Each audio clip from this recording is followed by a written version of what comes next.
start in your future and work your way back, right? Yes, we're messy in the moment, but actually we can bring and impose a strategy on our life and go where we want to go. We can be intentional. We are not our feelings. We are our thoughts and our intentions. And so let's impose those things on our feelings.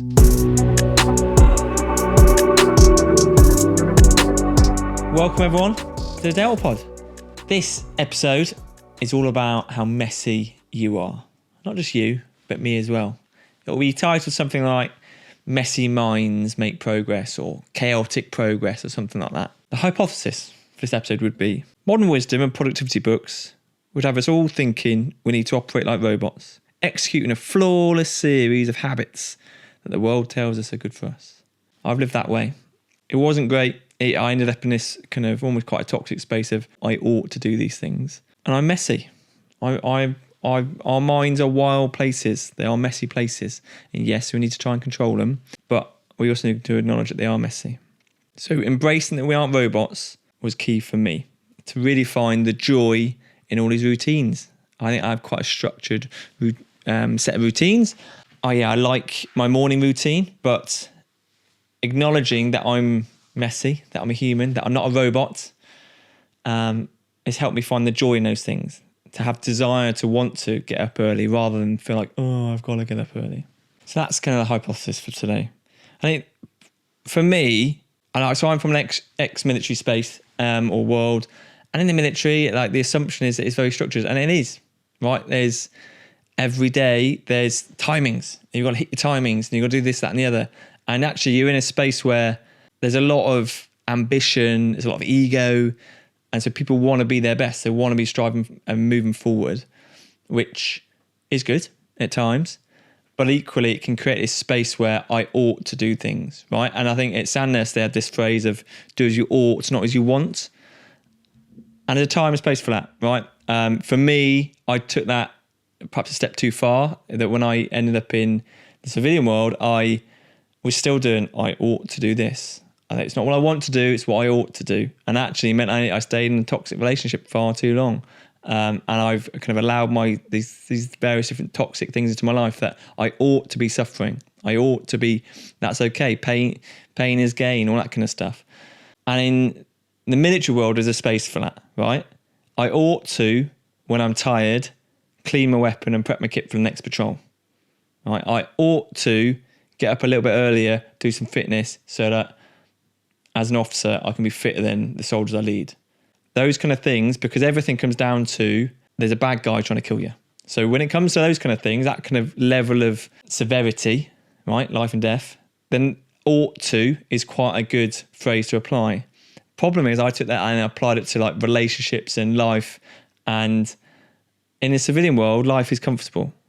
And so I didn't need to be making life super uncomfortable. I didn't need to be putting myself in these toxic spaces because that's where I thought I ought to be.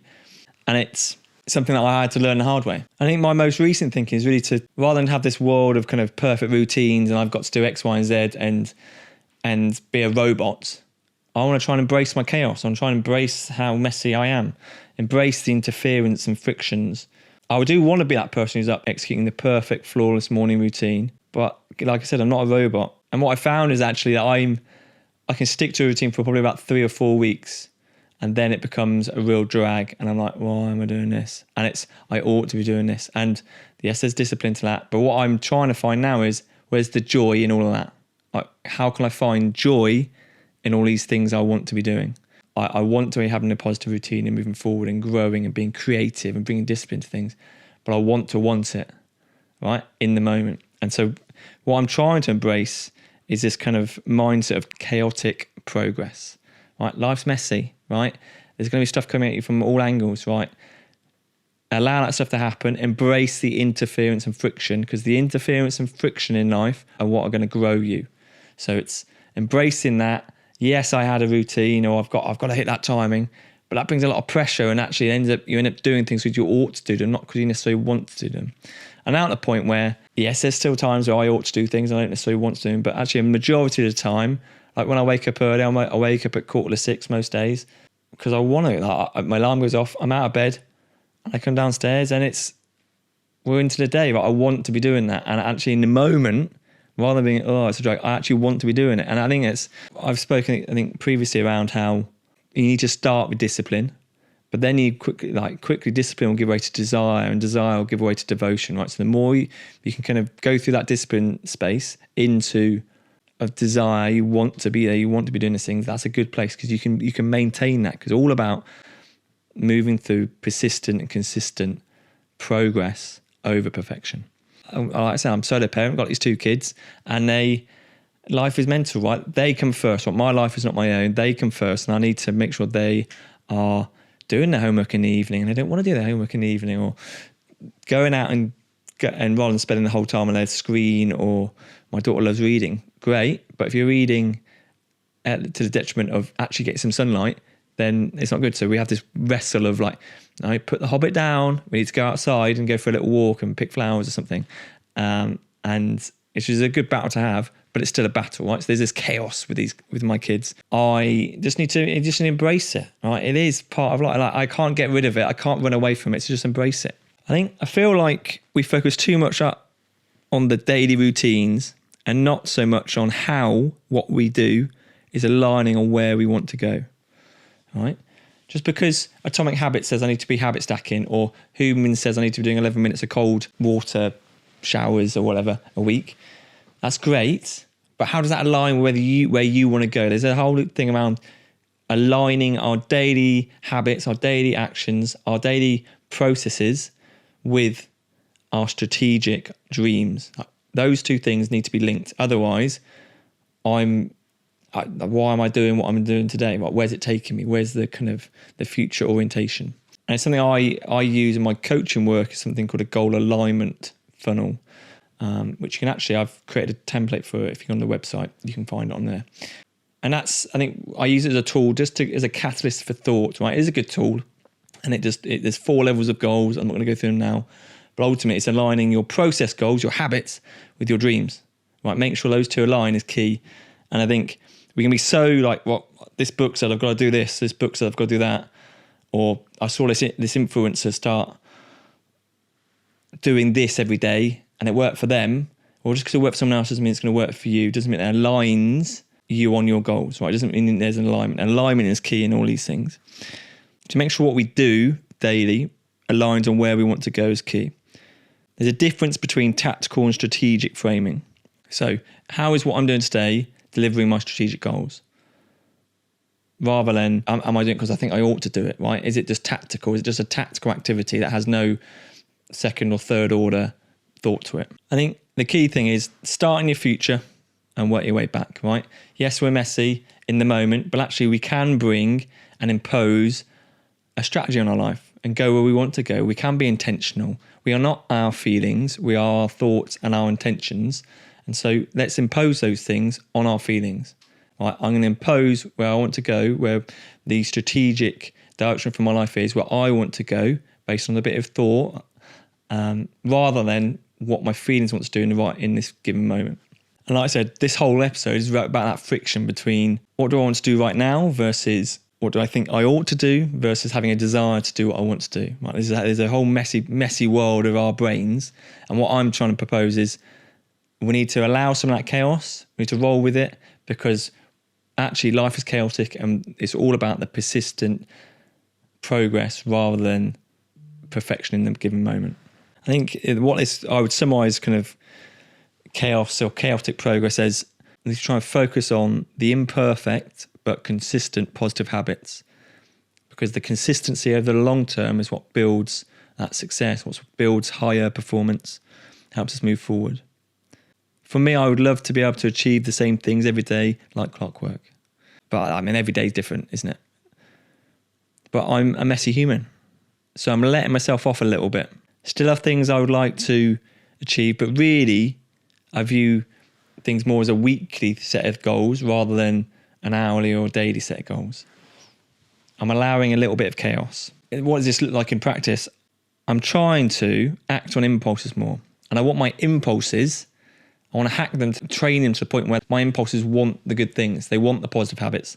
They want to eat a chicken salad for dinner rather than a Five Guys.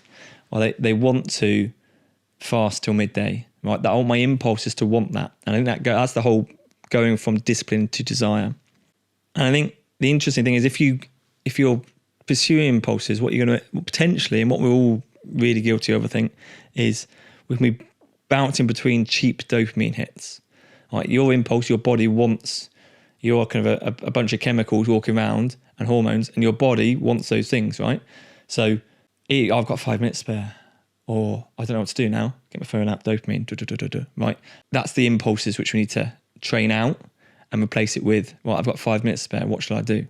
Or I just chill out for 5 minutes. I don't need to go on my phone. I don't need to have that quick dopamine hit. For me, this whole chaotic progress is about training my impulses. I think really what I find is I've got to a space where actually things are now balancing out, in that I do execute some good habits. Like every morning, have a cold shower. I like it, I enjoy it. I see it as I have this desire to go through the point of exposure. That point of exposure is where discipline is required, right? And in lots of different things, there's always that, like Goggins talks about the 1 second decision. I would call that the point of exposure to a bit hardship where I need to apply a bit of discipline. That's good, right? I stand there, cold shower's on, I'm like, here we go, and I'm in, right? And it's that kind of, it's an impulse, it's a desire now rather than I ought to do this.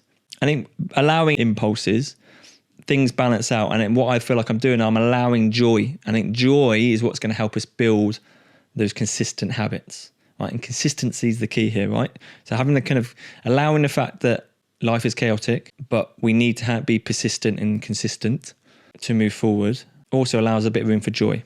But we need to make sure our impulses are trained, right? And this takes time. And that's where the discipline potentially comes into it. There's this friction between high performance and joy, in that high performance is this objective measure out in the future, right? And if I want to get there, there's going to be a threshold I have to move through. And that threshold nearly always involves some form of pain. So pain being the opposite of comfort. So I've got to go through a painful threshold in order to achieve that high performance. But then I can't maintain that. I can't maintain that all the time, because the nature of high performance is either constantly getting further away from me, or I try and stay there and I burn out and I crash. So there's friction between achieving high performance. And for me, I don't like the phrase high performance. I much prefer the phrase higher performance. The ER fundamentally changes it. It means everyone can be doing higher performance all the time. Whereas high performance is a fleeting achievement. There's conflict between high performance and joy. So what do we want? Do we want to have this joy where we kind of actually enjoying what we're doing, or we're in this constant space of pain, constant space of I ought to be doing these, moving through these thresholds? And so the understanding that friction between the two, forgetting about high performance and just trying to be a little bit better every day, higher performance, I think that for me is what works well. And I think that allowing this chaotic progress is it can help me out there. It's important. So when we talk about chaotic progress, we're talking about allowing ourselves to embrace the messiness in our heads, the messiness of our routines, or the messiness of the external things that influence us, right? But we equally need to be very aware of our impulses and having discipline around that. So it's doing it to a point where actually you're not putting yourself under such pressure, I ought to be doing this, I ought to be doing that, because that is quite a toxic mindset, and you're not going to be able to persistently do that, right? We want it to the point where actually I desire to execute good habits persistently. I think its key thing here is engaging with where you want to go, right? That strategic piece we spoke about.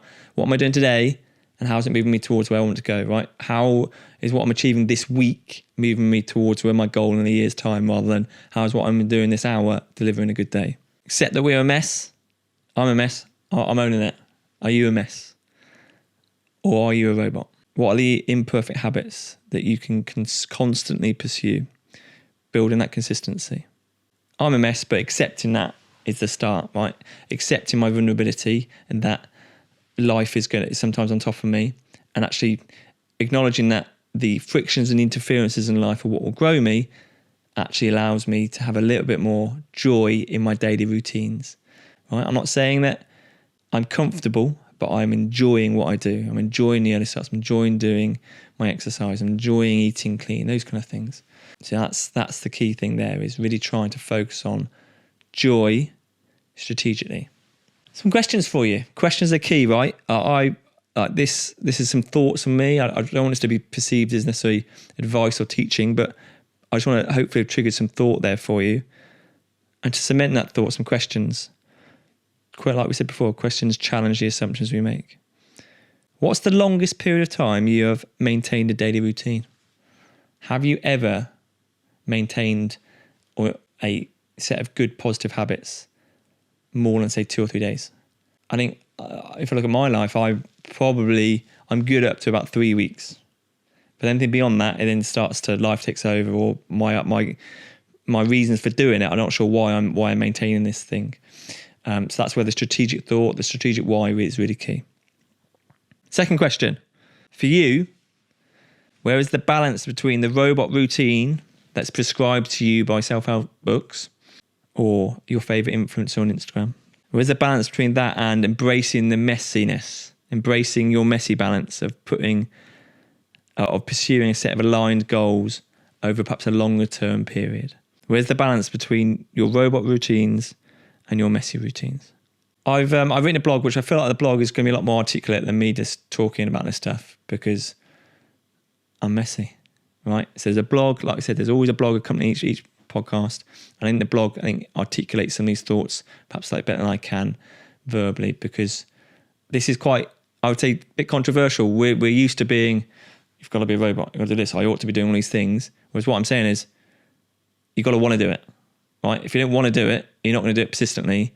And it's almost why invest the time up front, right? If I'm not going to do something for a month, 2 months, 6 months, a year, then what am I doing? So God bless. Hope you enjoyed it. I would love to know what you're going to do as a result of this podcast. And also on the blog post, you can comment. I'd love to know some of the things. Where's the balance for you between those two frictions, between the robot routines and the messy routines? Let me know in the blog, in the comments. I'd love to know. All the best.